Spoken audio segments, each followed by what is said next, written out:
This is Colm Tóibín.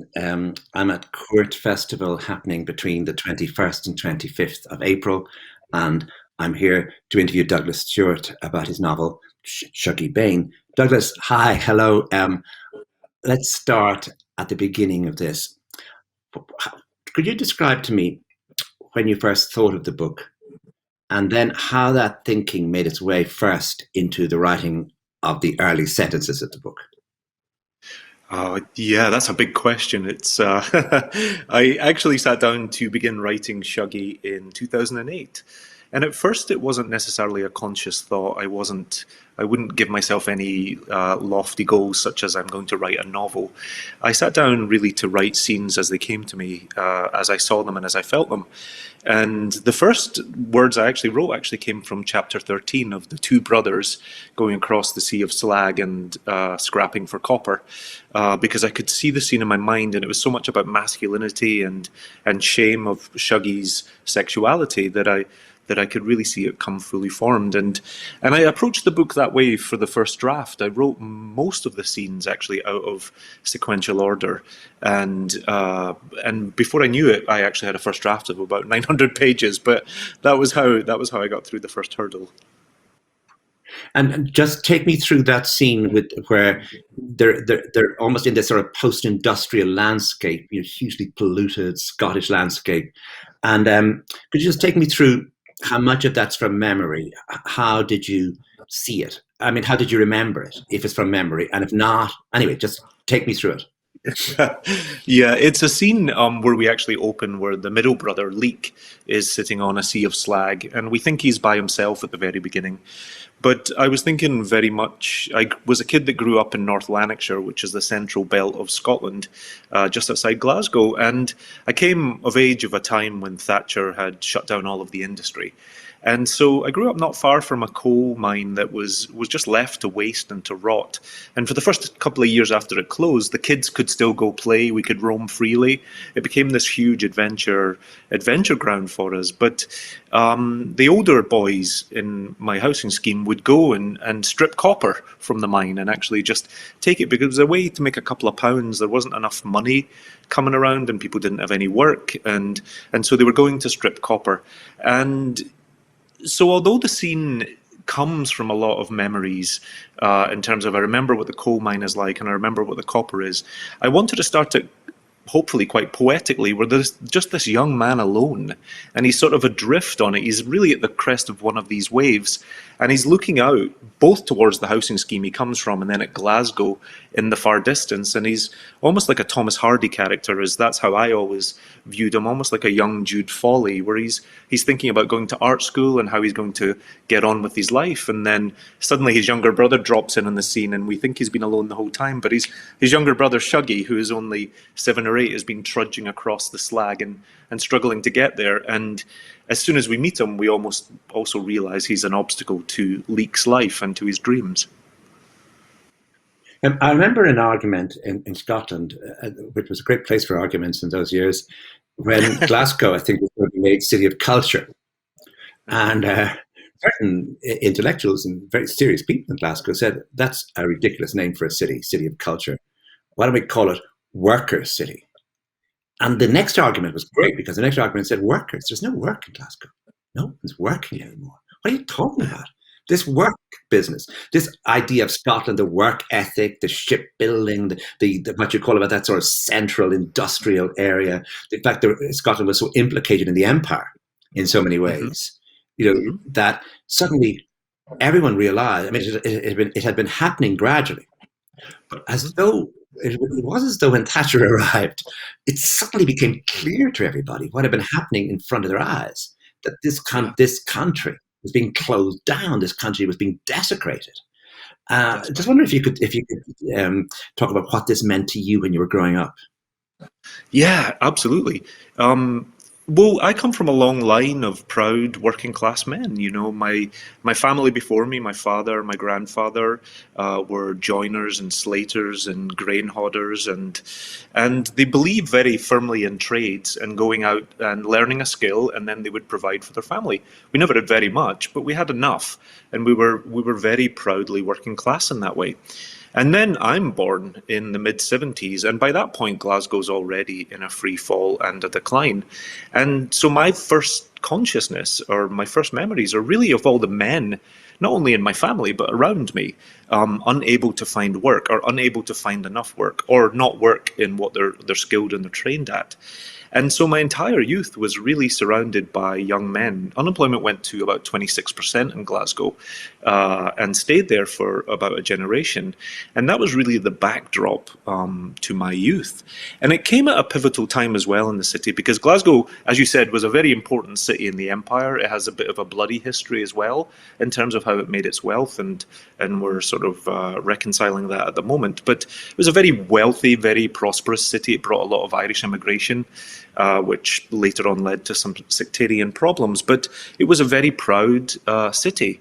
And then in the 1950s and 60s, it was entirely reorganized because it was far too dense. There was a lot of old tenement buildings that didn't have indoor toilets and didn't have really the sanitary conditions that families needed. And so the city, much of it was torn down and reorganized into these housing estates or high-rise flats, which at the time, I think many people, certainly the middle-class planners, thought this was a great, healthful way for families to be organised. And within a few years, you suddenly realise that the houses are built too cheaply, and also there's no human aspect to it. There's nowhere for people to congregate. There's not enough green spaces. There's maybe no community centre in these housing schemes. And then on top of that comes in mass unemployment.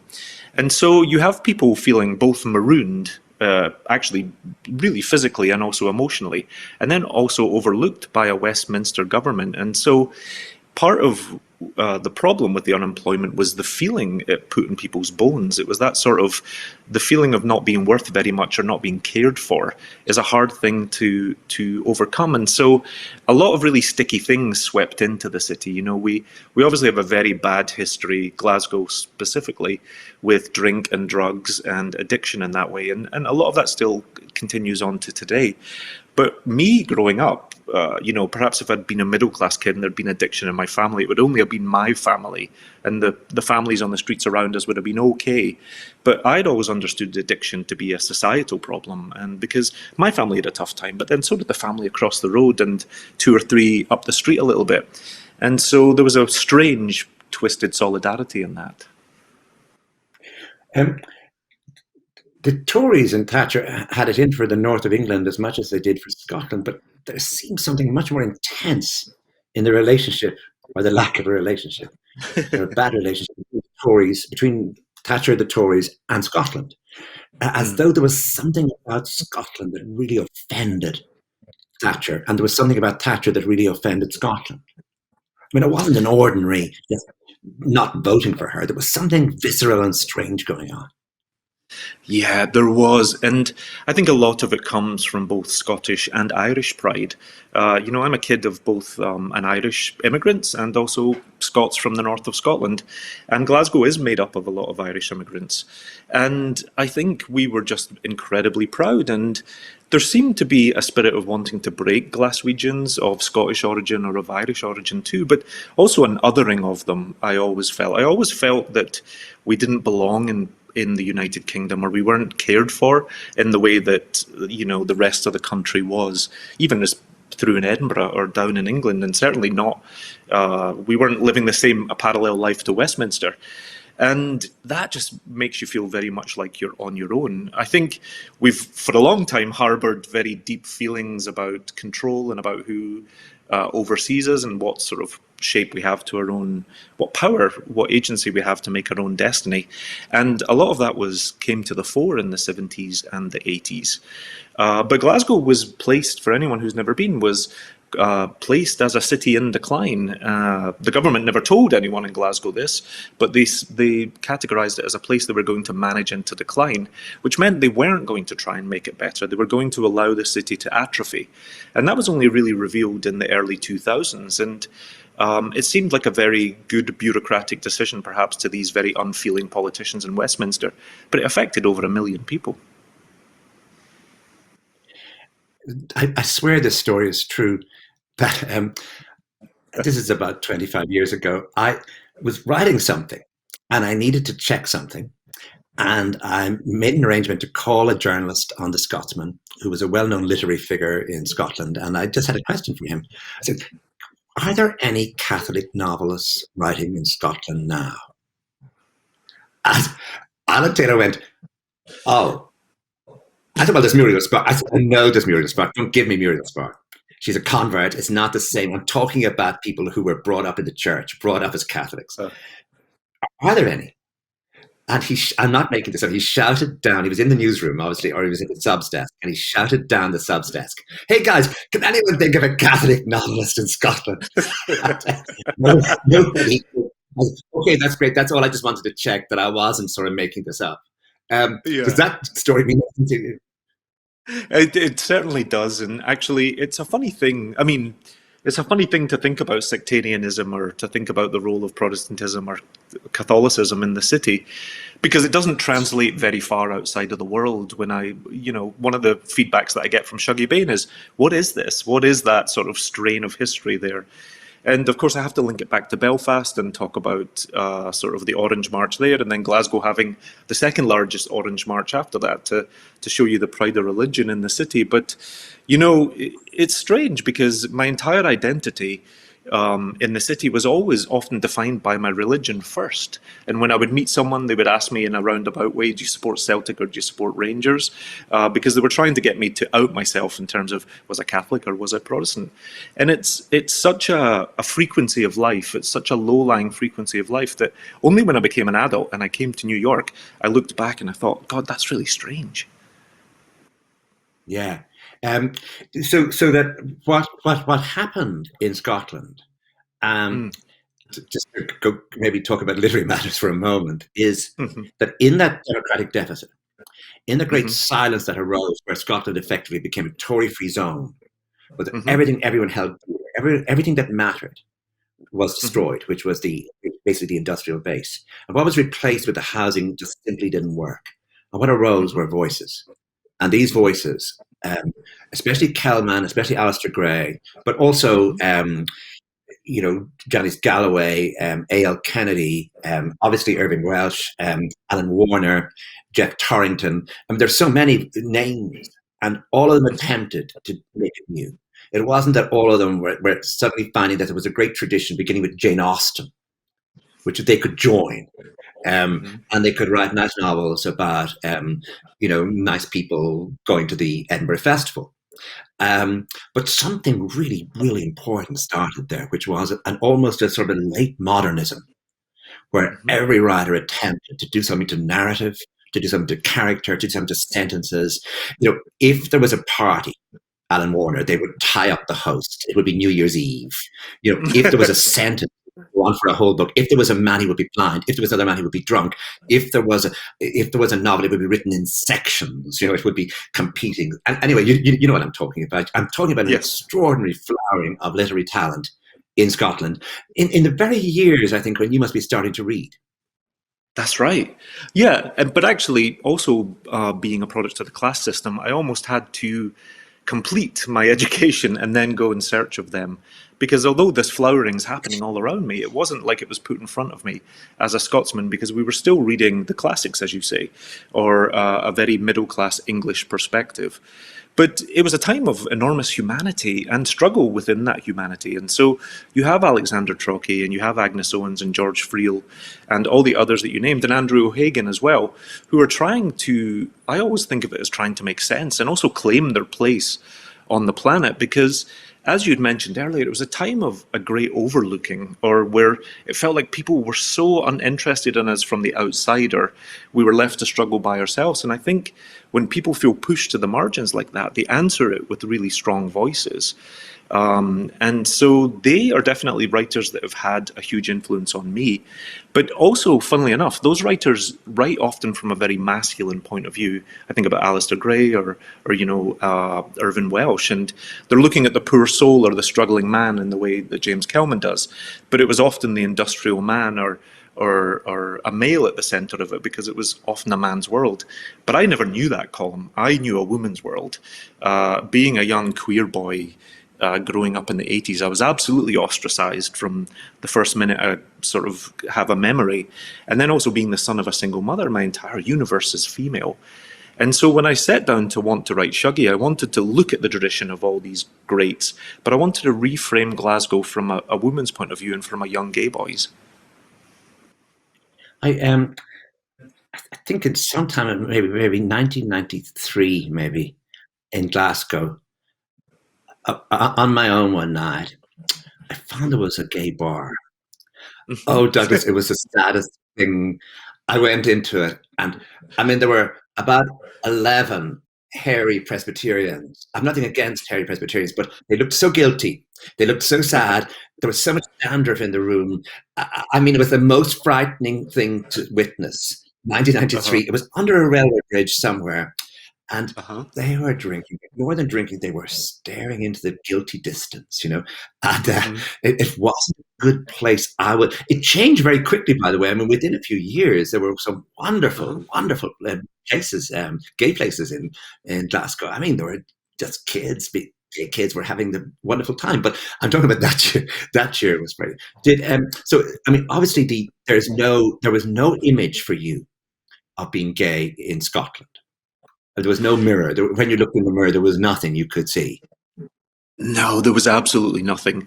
I mean, I think any queer culture that was happening, but like Derek Jarman or things coming out of the South, hadn't quite made it to the working class community yet. And any sort of role model we would see that were queer, whether it was Kenneth Williams or another kind of comedian, was always a figure of derision or someone to be laughed at for their femininity. And so it was really, there was no Northern Star, there was no firmament for me to look at. And even these bars that were existing in sort of the centre of Glasgow, it was also, I couldn't afford to access them or to even go in and see these guilty looking Presbyterians because the streets that I lived on, the housing scheme I was on, was everything that held me. And I think that was actually the shame of it, because we talk about it as a time of, a fairly punishing bigotry in lots of different facets, whether it was religious or whether it was homophobic. But the truth is I just think a lot of things there was nobody for anybody to follow, because I believe very firmly that my family loved me and loved me very deeply. But as a young gay man, they didn't even have an example to point me towards. And that was really the loneliest place to be, I think, because they couldn't even accept me because they didn't know what it would be like for me. And I'm often asked about the solidarity of working class communities and how Shuggy almost upends that notion, because it can be a cliche sometimes. When you're poor, you're all in it together and you have to stick together. And it is true that there's solidarity in working class communities, but sometimes it's united against you. And they're sort of like unified in excluding you. And that often was my experience. You mentioned Andrew Hagen earlier, and I think that it's interesting the way he uses very great griefs, very large tragedies occurring in very small domestic spaces. So if there's a sitting room, he will fill the sitting room with something much larger than the space might suggest.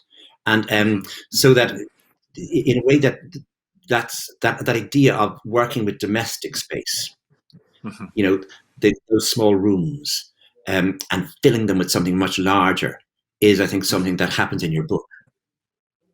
Yeah, and I've always, I wanted actually, in a very classical sense, to think of a Hardy novel or an Austen novel and create something, even if it's ugly at the edges, Colm as beautiful and as sort of sweeping as one of those books. And I had wanted to pay as much attention to the furniture within the Bain sitting room as somebody would in a more classical novel.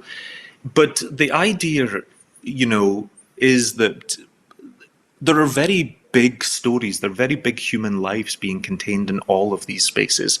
And poverty has nothing to do with the worthiness of it. It just changes the backdrop of it, or perhaps how people approach it. And so I never really, it was only really when the book started to enter into, this might sound incredibly naive to you, but when it started to enter into British literature, literary discourse, that I was suddenly reminded that, oh yeah, I'm not like everybody else. Like, these characters are not the same. You see this as a very story of other people, as a working class narrative, because for me, it's my entire heart, it's my entire universe. And these small domestic spaces were are just entire universes where lives are fought and lost, and entire dramas are played out. And much of what happens in Shuggie Bain is just Shuggie watching his mother in these rooms. Or there's a lot of war fought over her actual physical body, how some men use it, how Shuggie tries to protect it, how she herself enhances it, and it all happens in the space of a kitchen, a living room, and a bedroom. I wonder if you could read a passage just to introduce Agnes to us. Absolutely. This actually comes from the very beginning of the book, and it's when we first meet our protagonist. But she is living in the Sight Hill Towers, which is one of these urban renewal high-rises that has since been torn down. Actually, it was used for refugees in the last part of his life, and it has since been torn down. But she's looking around at her life and her friends that are playing cards on a Friday night and starting to chafe at the smallness. The women cackled without breaking their concentration on the cards. It was sweaty and close in the front room. Agnes watched her mammy, little Lizzie, carefully studying her hand, flanked by the bulk of Nan Flanagan on one side and Reenie Sweeney on the other. The women sat thigh to thigh and tore at the last scraps of a fish supper. They were moving coins and folding cards with greasy fingers. Anne-Marie Easton, the youngest amongst them, was concentrating on rolling mean-looking cigarettes of loose tobacco on her skirt. The women spilt their housekeeping money onto the low tea table and were pushing 5 and 10 pence bets back and forward. It bored Agnes. There was a time before baggy cardigans and skinny husbands that she had led them all up to the dancing. As girls, they had clung to one another like a string of pearls and sang at the top of their voices all the way down Sucky Hall Street. They had been underage, but Agnes, sure of herself even at 15, knew she would get them in.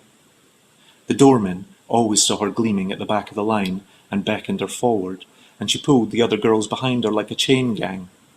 They held on to the belt of her coat and muttered protest, but Agnes smiled her best smile for the doormen, the smile she kept for men, the same smile she hid from her mother. She had loved to show off her smile back then. She got her teeth from her daddy's side, and the Campbell teeth had always been weak. They were a reason for humility in an otherwise handsome face. Her own adult teeth had come in small and crooked, and even when they were new, they'd never been white because of the smoking and her mammy's strong tea. At 15, she had begged Lizzie to let her have them all taken out. The discomfort of the false teeth was nothing when compared to the movie star smile she thought they must give her. Each new tooth was broad and even and as straight as Elizabeth Taylor's. Agnes sucked at her porcelain. Now here they were, every Friday night, these same women playing cards in her mammy's front room. There was not a drop of makeup between them. Nobody had much of a heart to sing anymore. Thank you. Thank you very much. That was beautiful. In the story of James Joyce, it's an interesting thing where his father was very unfortunate because he had a son, the second son, Stanislaus, who was in the house all the time, and he was keeping diaries.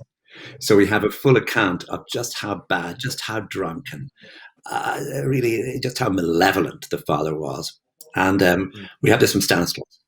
But yet when the father appears in Ulysses as Simon Dedalus, he appears in a different guise. He's a great man on the street. People like him. He's fully socialized. He sings beautifully. Yes, he's left his family in poverty, but there's a sort of generosity in the way he's represented in the book that is absolutely absent from Stanislaus's versions of the father in the two posthumous books, The Diaries and the My Brother's Keeper. I just wonder, in this context, it must have been tempting at some point for you to paint the bleakest portrait of Agnes, to really show her as being a very bad mother, for example, and to have ruined the lives of her children. And I just wonder, was that instinct there? Did you have to work against it? Or was the generosity in the book, and there is great generosity in relation to her? I mean, she emerges oddly as a great figure, as a wonderful person, and despite everything. Was this a battle you had to fight, or did this come from the beginning as it is in the book? Well, thank you for saying that. That's wonderful to hear. It was definitely a fine line to walk over the 10 years, and I spent a lot of time wrangling with that and the question, and trying not to make Agnes often a battlefield to make a point or to make a judgment or to condemn her. I felt when I was writing the book, so many of the characters were condemning her or abandoning her or judging her. Even the women, being very infected by the patriarchy, were turning their backs on her. And I felt, as the writer of the character, I didn't want to also do that. I didn't want to stick the boot in. You know, much of the motivation for writing the book is the own loss I felt with my own mother, Colm. My mother suffered with addiction her entire life, from my earliest memories of her, up until she lost that struggle at 16. And she was a bright, gregarious, generous, beautiful woman. But she was also deeply hurt, and she couldn't find her place in the world, and she couldn't make her dreams come true. And so she suffered with drink her whole life. And sure, she tortured us with it, but actually she tortured herself most, first and foremost. And I'm often asked in the book, it's terrible what Agnes does and how she can do that to Shuggy, and she loses all that for Shuggy. But actually the character of Agnes loses everything herself first. And so I tried to approach the writing of the character with as much empathy as I could. And I found the best way to do that. I found two small tricks to do that, or two devices. And the first one is just show it. It didn't need me to underline it or to make a point. It just needed me to be as honest as possible. And with great detail, I think, comes dignity, even when you're looking at ugly things. Because if you turn away or you shy away or you pull your punch, then I think you're saying you're more on the side of the reader than you are of the characters. And so I firmly lined myself up on the side of the characters. And then I also wanted to share the burden of the narrative through the chorus of characters. Why else write a really a working class book if you don't bring in all these characters who are living through the same socioeconomic times? And so I found if I could explain Agnes through the prism of Leek and her new boyfriend Eugene and her mother and the woman across the road, then I could paint a richer portrait, but I could also hopefully not have to make any deep sort of final judgment on her character through Shuggy's point of view.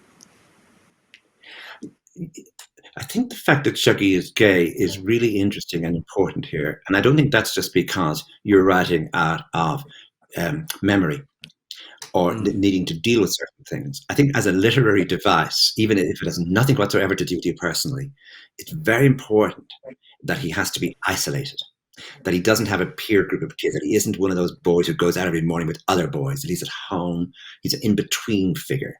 And this allows him to become a great noticer. And so he's at home noticing. He's noticing for two reasons. One, that he's so isolated himself that the house becomes his world, whereas for other boys it might not be the case. But I think also that world is so fragile now that so much it could be lost so easily. But he's watching it with so much concern. So there's a sort of dual way that he is representing the reader as well in the book. And that he has an extraordinary ability to see, despite his age. Yeah, I know that's a question. If you comment.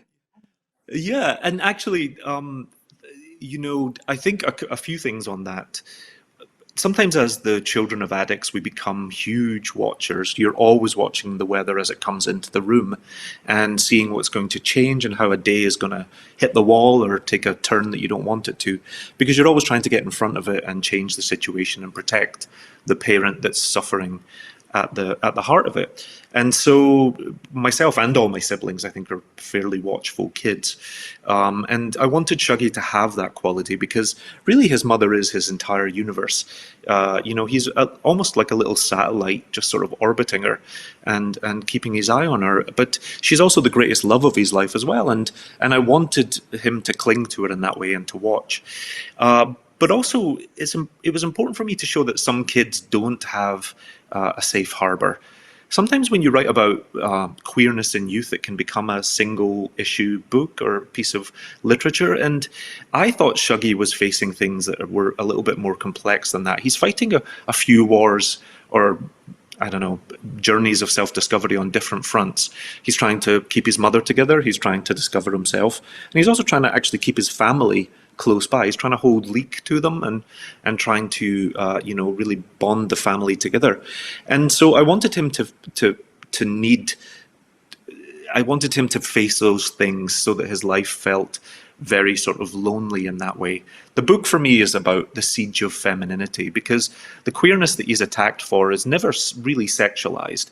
I wanted to leave Shuggy at 16 before he really gets into his own sexual identity, because it's about people not being able to embrace his femininity or his precociousness or his sensitiveness. But ultimately, both Agnes and him are under siege because they are expressive, creative souls that are hyper feminine in a time where that was a very risky thing to be.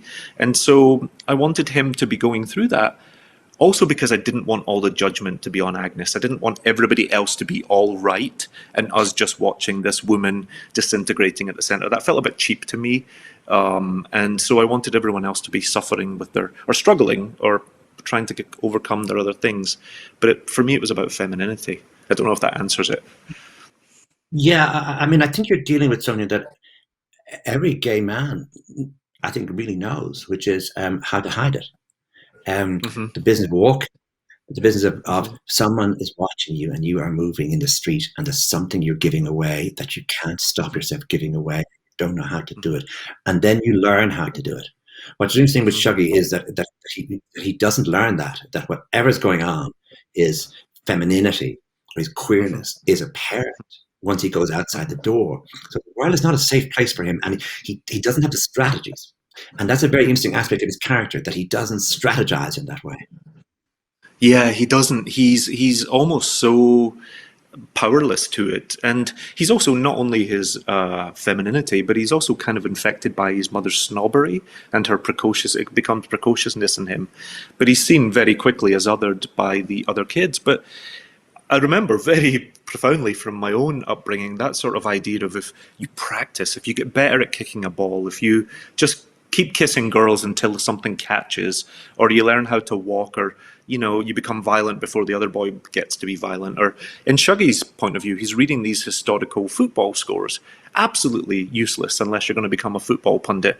But he goes through them like they're a rosary or a novena, and he repeats them as he rushes across the city or wherever he goes. And of course, it's powerless to change him, but he thinks if he does this and he has an interest in these things, it will alter him. And that's the really dark power of homophobia, is he's told very quickly in the book, what's wrong with you? It's put to him as a thing he can fix, or a thing he should be fixed because he's not like everybody else. You're no right. Why are you like that? Even his grandmother says to his mother, you should nip that in the bud, as if your sexuality is something that can be nipped in the bud. Of course it isn't. But that was their understanding of it, fix him, make him more masculine, make him fit in. And so he's lonely. One of the things that makes the book so memorable and so great really is the figure of Agnes. And one of the strange things about her is there's one moment when she's at her very worst where you honestly start to love her, which is when she gets the address book and the phone, and you realize, oh my God, she's going to phone someone else again. She's going to scroll down the names and pick someone and call them and scream at them. For some reason, I get pleasure out of this. I find, well, so she should. This is her worst, but also her. Somehow there's a sense of life in her, rage in her. But there are other moments where she really does try to rescue the situation, and these are very tense moments because you've seen how close the abyss is. That her drinking is her ability to drink. She could drink for Ireland. And I presume say drink for Scotland, but we say drink for Ireland. That she could drink for Ireland. Yet when she gets that job at night and she's in the garage, she really is what's called doing her best. And then she meets Eugene, and you realize this now is, and you become so tense as a reader, because what you have done as the novelist is sort of build an arc for the book, that it isn't a simple matter of desolate Scotland, desolate woman, and desolate son. It is that all of them have this extraordinary amount of glittering life in them, and hers with Eugene. And there's a scene, and I just wonder if you could just take us through it for a second, where Eugene just wants to have a good relationship with her, and he wants him to have an ordinary life. He says, well, why can you not anyone reading this goes, oh, please don't do this. Why can't I just have 1 or 2 glasses of wine? Then you'll be fine. And just don't have a third. They're in a restaurant and she knows what will happen. The reader knows what will happen. Eugene doesn't know what will happen. So you have a drama now of is she or is she not going to do this? And I mean, it's an extraordinary piece of tension, because after that, really, it's downhill, isn't it? I mean, it's once that glass, if I'm not going to give it away, but if she drinks that glass of wine, we're in trouble. We're in trouble. And Agnes has been building to this sense of sobriety. But it comes back to that question of normal. Shuggy keeps being asked to be normal. And Eugene, as Agnes's new love, thinks she can be normal. He doesn't, it's a heavy drinking society anyway, Colm, as you know. And so the bright line between someone who likes to take a drink and then someone who's an alcoholic can be hard to see. And it's a bit of a comment on how men fancy themselves as the hero in every situation, because Eugene keeps saying to Agnes, aye, but you wouldn't need to be an alcoholic with me by your side, and, I'll look after you. And he's this fine, upstanding Catholic man, he's handsome, he's very upright, he's very different to the other men that are in her life. And he really comes in as a hero, almost riding through the city in this black taxi like it's a steed. And he's going to fix her, but he cannot almost believe, he can't accept the limits of his own power or the limits of Agnes's disease. And so he keeps badgering her, just have a drink, it's what normal people do, we'll have a wee drink, we'll have a good time, you'll be fine, I'm here now, I'm here. And Agnes, of course, having gone through 250 pages of looking at her disease, understands it's not like that at all. And so she tries to resist him. But I was thinking very much about Agnes as a character that's very influenced, or she's not shaped in terms of her attitude, but she's, her life is molded by the men in it, from her father to her first husband to Shug and then to Eugene. And even, to be honest, she's got 2 sons who are watching her and sort of helping her. And she's almost a classical heroine in that way, and doomed.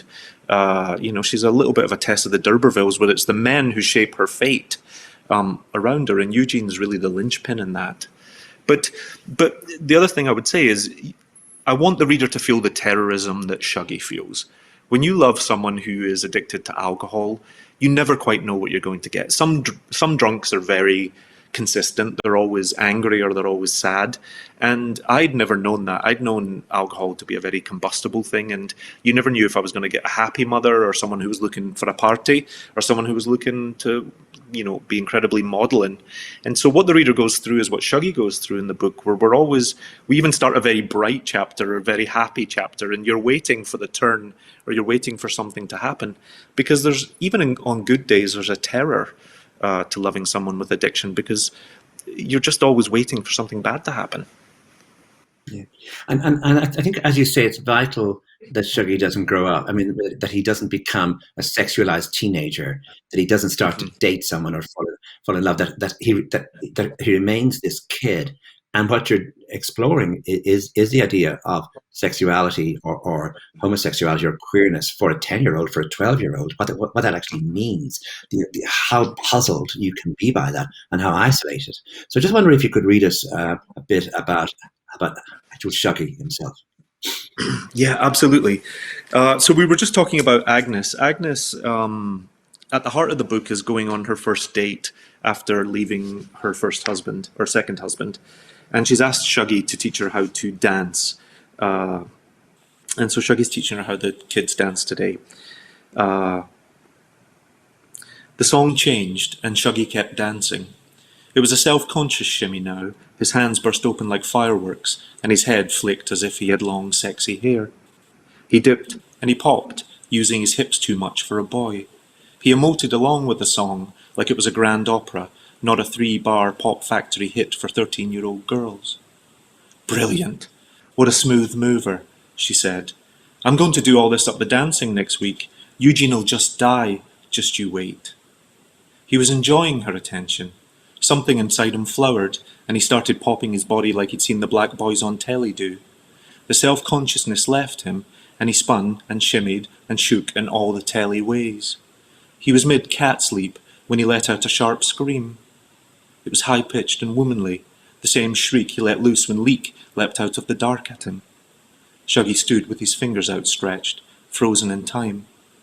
He hadn't seen them at first, and he would never know how long they had been there. Across the street, in the window of the front room, stood the McAvenis. They pressed against the large glass window, and they were gutting themselves with laughter. The window throbbed as they beat their hands against it with glee. Dirty Mouse did a little, sexy, girlish pirouette, and Shuggy realised that was him. He looked at his mother. When had she noticed? She only looked up at him and took a draw on her fag. Without looking out the window, she spoke through clenched teeth. If I were you, I would keep dancing. I can't. The tears were coming. You know they only win if you let them. I can't. His arms and fingers were still outstretched and frozen. Don't give them the satisfaction. Mammy, help, I can't. Yes, you can. She was still smiling. Just hold your head up high and gie it loudy. She was no use at maths homework, and some days you could starve rather than get a hot meal from her, but Shuggy looked at her now and understood this was where she excelled. Every day, with the makeup on and her hair done, she climbed out of her grave and held her head high. When she disgraced herself with drink, she got up the next day, put on her best coat and faced the world. When her belly was empty and her wains were hungry, she did her hair and let the world think otherwise. Thank you. Oh, very much. That passage you read just reminded me of something. There's a starkness in this. I mean, despite the amount of detail that you mentioned at the early, that how do you forgive a character in fiction? By putting so much detail in that the reader begins to see them in real time, not by a set of easy adjectives, but by a very complex set of motives and substructures in the book. It struck me, though, there's a starkness at the heart of the book, which has some connection to Greek drama. It is as though she's doomed. Someone has been prophesized into tragedy, that there's a doom attached to her, that she is somehow or other one of these Greek women who emerges courtesy of voice, and that she has a grandeur. She's a much larger figure than the figures around her. And the fact that sometimes she's the only Catholic on the estate adds to that. But also the fact that we're seeing her in so many different ways. But all around her are the shades, are the chorus, are these groups of women who emerge from outside their houses, standing on the street, staring at her, almost standing in some sort of theatrical pose, what you've just described, at the window, sort of watching in, as though we're watching some ritual being enacted on a Scottish housing estate. Does that mean anything to you? Yeah, it does. That's a beautiful reading of it. But it does, and I'd always understood and wanted to show that they were so formed by the chorus, and especially with the limited mobility of poverty, you can't up and escape the people you're on stage with or the people that you live in a housing scheme with. You can't just shirk them off and move to the other side of town or restart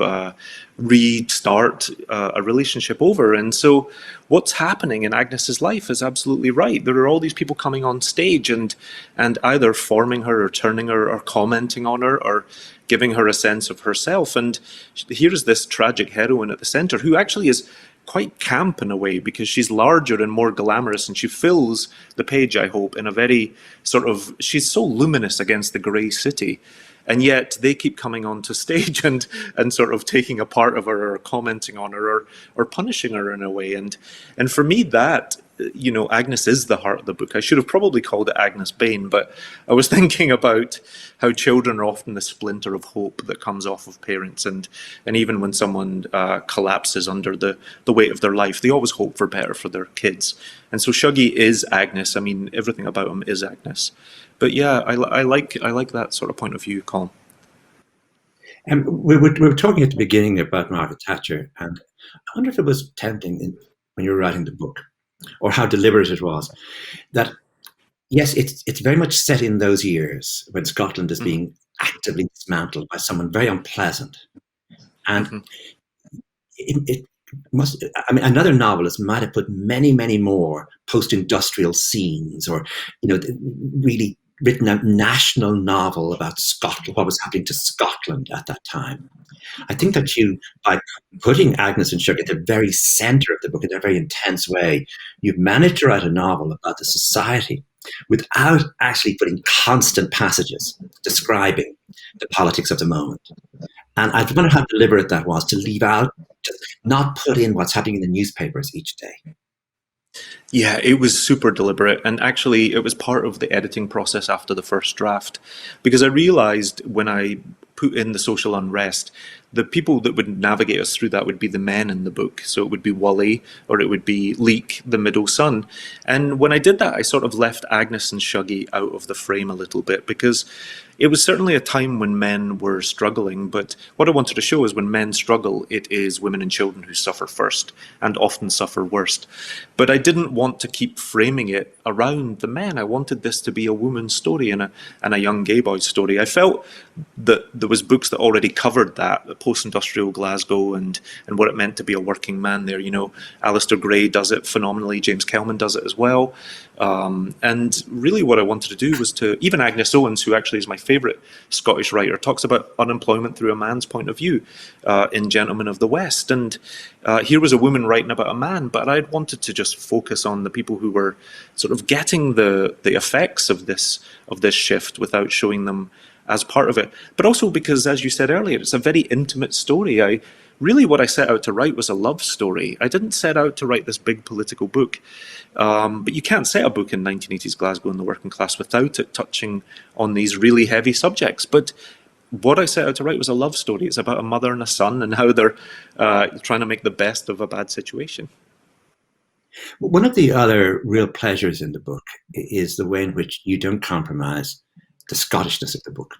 In other words, I marked words that I didn't understand, and I loved that I didn't understand. I presumed that they were part of the flavour of elsewhere, which is what a novel is about. It's called the flavour of elsewhere, and that you weren't actually talking down to me by putting in a received English word, by putting in a proper word, where the Scottish word was the word you wanted to use, that you weren't actually talking down to me.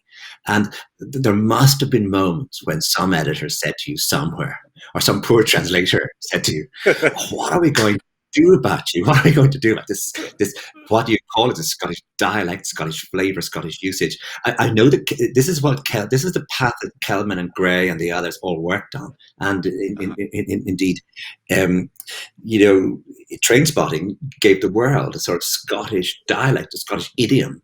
But nonetheless, there must have been moments when someone said to you, Douglas, could you do something about this word, because I don't understand it. Yeah, I think, I don't know that they necessarily said it to me, but I think it was part of Shuggie being rejected so often by publishers. I think it was so specific, Colm, that people were wary of it. But when I was writing the book, I wrote it in service to the characters. And these are two people that probably don't turn to literature, but also don't find themselves in literature very often. And I didn't want to then write about their lives and then exclude them from the work that they're focused in. And so every choice I had, even using Scottish words, but even sometimes as a writer, when I was describing the weather or the sunrise, I wanted to use the language of the people and to use something that they could also relate to. And if I was explaining something as being the color of too milky tea, the dawn light, that they would, they know what too milky tea looks like. And that was really sort of part of my challenge there.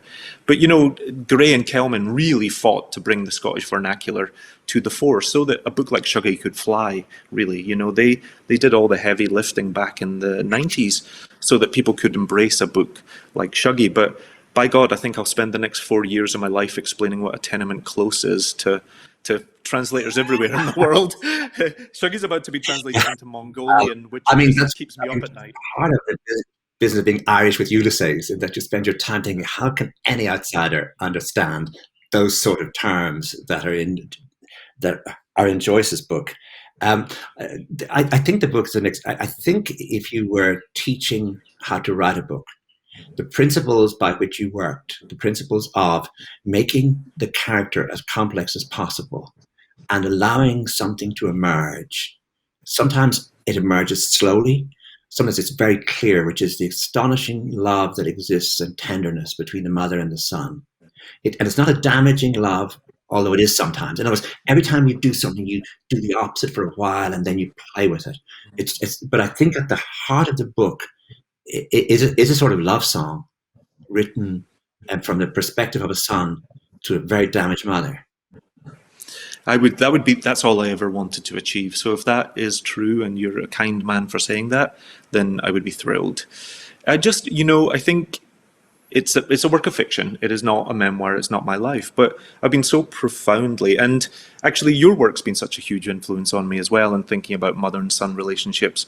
I think about the story of the night all the time when I'm writing, because there you have Richard Garay also sort of moving beyond the loss of his mother as he sort of moves into his own sexuality, Colm.